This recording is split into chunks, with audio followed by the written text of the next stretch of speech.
اور جیسے میں اندر کہا کہ میری بہت تمنا تھی ان سے ملوں، اور وہ آج پوری ہو گئی الحمدللہ. اللہ کا شکر ادا کرتا ہوں اس کی وجہ سے. ایک بار فون پہ بات ہوئی تھی چند ہفتے پہلے ان سے الحمدللہ. اور میں جانتا ہوں کہ جو بڑے عالم دین پاکستان کے ان میں سے ایک مولانا فضل الرحمان ہے ماشاءاللہ، اور ان سے ملاقات کی کافی تمنا تھی. اسی لیے میں نے کہا مستثنی صاحب سے کہ اگر میں کوئی ریلیجس شخص سے ملوں گا تو پہلے ان سے ملوں گا پاکستان میں. اور کچھ لوگ ملنے آئے تھے کل، میں انہیں پہلے ان سے ملوں گا باقی ملوں گا، تو ترتیب ہونا چاہیے. الحمدللہ جو ان کی خدمات ہے اللہ تعالیٰ اسے انشاءاللہ قبول فرمائے. جیسے کہ جانتے ہوں کہ میرا جو میری اسپیشلٹی ہے وہ ہے کمپیریٹیو ریلیجن، تقابلی ادیان. اور سیکنڈ ہے کہ جو لوگ اسلام کے خلاف یا اسلام کے خلاف جو تحریک ہے یا لکھتے ہیں یا تنقید کرتے ہیں، تو وہ میری اسپیشلٹی ہے کہ اس تنقید کا جواب دے. تو میں ایک الگ فیلڈ سے ہوں، اور یہ دعوتی میدان میں متاثر ہوا میں شیخ احمد دیدات سے. اور میری تمنا تھی اور میرے والدین کی تمنا بھی تھی کہ میں ڈاکٹر بنوں. اور اس وقت میرے نزدیک سب سے بہترین جو پیشہ ہے وہ ڈاکٹر کا ہے، جو انسانیت کی خدمت کر سکتا. جب میں شیخ احمد دیدات صاحب سے ملا، ان سے متاثر ہوا، پھر قرآن کا ترجمہ، قرآن کو اور ترجمے سے پڑھنے لگا، تو پتہ چلا کہ اللہ تعالیٰ فرماتے سورہ فصلت میں، سورہ نمبر 41 آیت نمبر 33 میں، وَمَنْ أَحْسَنُ قَوْلًا مِّمَّنْ دَعَا إِلَى اللَّهِ وَعَمِلَ صَالِحًا وَقَالَ إِنَّنِي مِنَ الْمُسْلِمِينَ. کون شخص بہتر ہے جو لوگوں کو بلاتا ہے، جو اللہ کی دعوت دیتا ہے اور کہتا ہے کہ میں مسلمان ہوں. تو اس سے ظاہر ہے کہ اللہ تعالیٰ کے نزدیک قرآن مجید میں سب سے بہترین پروفیشن، پیشہ ہے وہ داعی کا ہے. تو جب مجھے ایک اچھا پیشہ ملا جو ڈاکٹر سے بھی اچھا ہے، تو میں تبدیل ہوا doctor of a body to doctor of a soul. ایک طبیب سے جو بدن کا ڈاکٹر ہے، طبیب ہے، میں کنورٹ ہوا روح کے طبیب کے ساتھ. علم الابدان سے علم الادیان. الحمدللہ. اور جیسے کہ آپ لوگ جانتے ہوں گے کہ میرے زبان میں لکنت تھی، کہتے ہیں اسٹیمرنگ. اور جب بچپن میں کوئی مجھے پوچھتا تھا تمہارا نام کیا ہے، میں نام ذاکر ہے، یہ زبان میں لکنت تھی. اور ایک شخص اگر خواب میں سوچنا چاہتا ہے، کچھ بھی سوچ سکتا ہے، خواب ہوتا ہے. تو خواب میں یہ سوچ سکتا تھا کہ میں بڑا ڈاکٹر بنوں گا، لیکن کبھی خواب میں یہ نہیں سوچ سکتا تھا کہ میں 25 لوگ کے سامنے تقریر کروں گا، کیونکہ لکنت تھی زبان میں. اس کے بعد اللہ کی مدد آئی، شیخ دیدات سے ملاقات ہوئی، اور موسیٰ علیہ السلام کی جو دعا ہے سورہ طٰہٰ کی سورہ نمبر 20 آیت نمبر 25 سے 28 میں جو شروع میں کہا، اور وہ دعا جو ہے رب اشرح لی صدری ویسر لی امری واحلل عقدۃ من لسانی یفقہوا قولی. اور اکثر علماء اس کی ذکر کرتے ہیں، لیکن میرے لیے اور لاگو ہوتا ہے اس میں، کیونکہ ہم جانتے ہیں کہ موسیٰ علیہ السلام کو بھی زبان میں لکنت تھی جو عام علماء کی زبان میں نہیں ہے. اور اللہ سے دعا کرتے ہیں کہ صدر کو بڑا کرو، اور جو لوگوں کے بیچ میں جو درار ہے، جو بیریئر ہے، اسے نکال دے. اور زبان کا بیریئر بھی تو میرے ڈبل لاگو ہوتا ہے، کیونکہ میرے زبان میں لکنت ہے.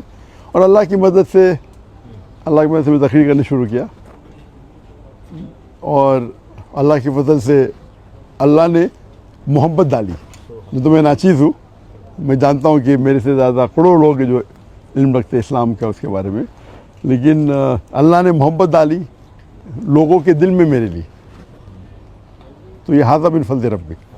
اور پاکستان میں ذرا زیادہ محبت ڈال دی اللہ نے. تو اسی لیے پاکستانی سے لگا ہوا ہے. اور ماشاءاللہ کئی پاکستان جب میں جاتا ہوں گلف کنٹری میں، چاہے سعودی عربیہ ہو یا دبئی ہو یا قطر ہو یا یو کے ہو یا امریکہ ہو، تو اکثر پاکستانیوں سے ملاقات ہوتی ہے. تو میرے فون کے لسٹ میں پاکستانی کی تعداد سب سے زیادہ ہے نیشنلٹی میں. حالانکہ پاکستان جو میں آیا تھا بہت پہلے آیا تھا 1991 میں، 33 سال بعد ابھی آیا. اور یہ پہلے بار انشاءاللہ جو امید ہے ایک تقریر کے سلسلے میں. اور اللہ تعالیٰ سے دعا کرتا ہوں کہ یہ محبت اور بڑھائے. اور میرا مشن ہمیشہ رہا کہ جو اللہ تعالیٰ فرماتے ہیں قرآن مجید میں سورہ عمران میں سورہ نمبر 3 آیت نمبر 103 میں وَاعْتَصِمُوا بِحَبْلِ اللَّهِ جَمِيعًا وَلَا تَفَرَّقُوا کہ اللہ کی رسی کو مضبوطی سے پکڑو اور آپس میں مت بٹو، آپس میں تفرقہ مت کرو. تو یہ میرے لائف کا ایک مشن ہے. اور جو قرآن کی جو اہم آیت ہے جو میرے لیے ماسٹر کی ہے، ماسٹر کی دعوتی میدان میں، وہ سورہ عمران سورہ نمبر 3 آیت نمبر 64 میں اللہ تعالیٰ فرماتے قُلْ يَا أَهْلَ الْكِتَابِ او اہل کتاب یہود و نصارہ تعالوا الی کلمۃ سواء بین بینکم، آؤ ہم اس بات کی طرف جو آپ اور ہمیں یکساں ہے. سب سے پہلی بات اللہ نعبد الا اللہ، کہ ہم اللہ کی ایک عبادت کریں. یہ آیت خصوصاً اہل کتاب کے لیے، لیکن عام طور پہ کوئی بھی غیر مسلم کے لیے استعمال کر سکتے ہیں، چاہے وہ ہندو ہو چاہے بدھ ہو. آپس میں یکسانیت کی بات کرے. سب سے پہلی بات ہے اللہ نعبد الا اللہ. میں ایک اسٹیپ فوردر لے کے جاتا ہوں، میں یہ مسلمانوں سے بھی کر سکتے. ہمارے جتنے مختلف مذاہب یا فرقے ہیں اس میں بھی تعالیٰ کلمۃ سواء بین بینکم. اور ہم جانتے ہیں کہ اکثر جتنے بھی مذہب ہے، اور میں چاروں ائمہ کی عزت کرتا ہوں، 90% سے 90% سے زیادہ، یا بول سکتے ہیں 95% ان میں یکسانیت ہے. لیکن اکثر مسلمان وہ 2% یا 4% یا 5% جو اختلاف ہے ان کے اندر لگ جاتے اور جو یکسانیت ہے اس کو چھوڑ دیتے. تو میرے ایک لائف کا یہ بھی مشن ہے کہ جتنے مسلمان دیگر مذاہب کے، دیگر غور و فکر کے، ان کے ساتھ رہے. اور اللہ تعالیٰ نے الحمدللہ یہ اللہ تعالیٰ کی مدد ھذا من فضل ربی، کیا میرے چاہنے والے ہر فرقے میں ماشاءاللہ جو شدت کے لوگ ہیں وہ شاید مجھ سے ناراض ہے. اللہ کی مدد ہے کہ اسی لیے اللہ تعالیٰ نے محبت ڈالی. اور آپ جانتے ہیں کہ جو صحابہ تھے، ہر صحابہ سمجھتے تھے کہ اللہ کے رسول ان سے سب سے زیادہ محبت کرتے. ہم جب پڑھیں گے صحابہ کی سیرہ، ہر صحابہ سمجھتے تھے کہ اللہ کے رسول میرے سے سب سے زیادہ محبت کرتے. تو اللہ نے محبت میرے چاہنے والوں میں بھی ڈالی. تو جہاں میں جاتا ہوں لوگ محبت سے ملتے. کچھ ہے جو لوگ تنقید کرتے، جس طریقے سے اللہ نے کہا کہ اللہ کے رسول کے لیے بھی، ہر اللہ کے رسول کے لیے ایک اینیمی، ایک دشمن ہمیشہ رہیں گا، قرآن کی آیت ہے. تو جو لوگ اللہ سے کام نکالتا ہے ان کو شہرت کے ساتھ ساتھ لوگ ان کے خلاف بھی ہوتے. تو یہ پارٹ اینڈ پارسل ہے. تو دعوتی میدان کا ایک پارٹ اینڈ پارسل حصہ ہے. لیکن میں ہمیشہ چاہتا ہوں کہ لوگ قرآن اور اللہ اور اللہ کے رسول کی بات پہ یکساں ہو اور یونائٹ ہو. اس کے اوپر ایک میں نے تقریر کی تھی، دا یونٹی ان دا مسلم امہ، امت میں کیسا ایک یونٹی پیدا کرے. اور انشاءاللہ مجھے امید ہے کہ انشاءاللہ یہ پاکستان کا دورہ مفید ہوگا میرے لیے خصوصاً. اور اللہ سے دعا کرتا ہوں کہ جو بھی تھوڑی بہت میں تقریر کر لیتا ہوں اللہ اسے قبول فرمائے. اور چاہتا ہوں کہ آپ سب میرے لیے دعا کرے کہ اللہ تعالیٰ اس دنیا اور آخرت میں مجھے انشاءاللہ اس کا اجر دے. وآخر دعوانا الحمد للہ رب العالمین.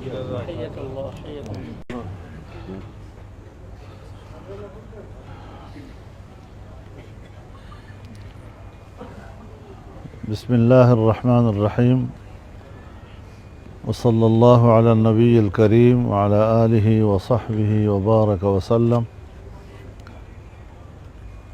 ہمارے نہایت قابل احترام مہمان گرامی جناب ڈاکٹر ذاکر نائک صاحب اور ان کے ساتھ شریک وفد، میں دل کی گہرائیوں سے انہیں خوش آمدید کہتا ہوں. جس طرح ہمارے گھر کو انہوں نے آج رونق بخشی، ان کی تشریف آوری سے ہمارا پورا ملک خوش قسمت ہے. اور پورے ملک میں ان کے لیے ایک استقبال ہے، ان کے لیے خوش آمدید ہے.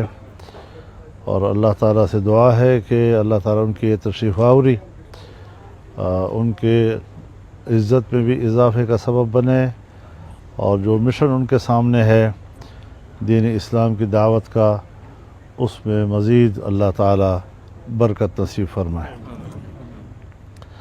اس میں کوئی شک نہیں ہے کہ آج کے دور میں اسلام پر ہر طرف سے حملے ہو رہے ہیں اور طرح طرح کے سوالات لوگ اٹھا رہے ہیں، اور جس طریقے سے ڈاکٹر صاحب ان کے سوالات کا جواب دیتے ہیں، حوالہ جات کے ساتھ دیتے ہیں، نقلی جوابات بھی ہیں اور عقلی جوابات بھی ہیں، لاجک کے ساتھ بھی گفتگو کرتے ہیں، اور جس سے کہ یہ امت مسلمہ کی طرف سے ایک دفاع ہوتا ہے، دین اسلام کی طرف سے ایک دفاع ہوتا ہے، اور جس میں صرف مسلمانوں کو وحدت کی دعوت نہیں بلکہ غیر مسلموں کو بھی اسلام کی طرف دعوت دینے کا سبب بنتا ہے، اور بہت سی دنیا کے مسلمان وہ ان کی دعوت پر مسلمان بھی ہوئے ہیں، ایمان کے نور سے منور ہوئے ہیں،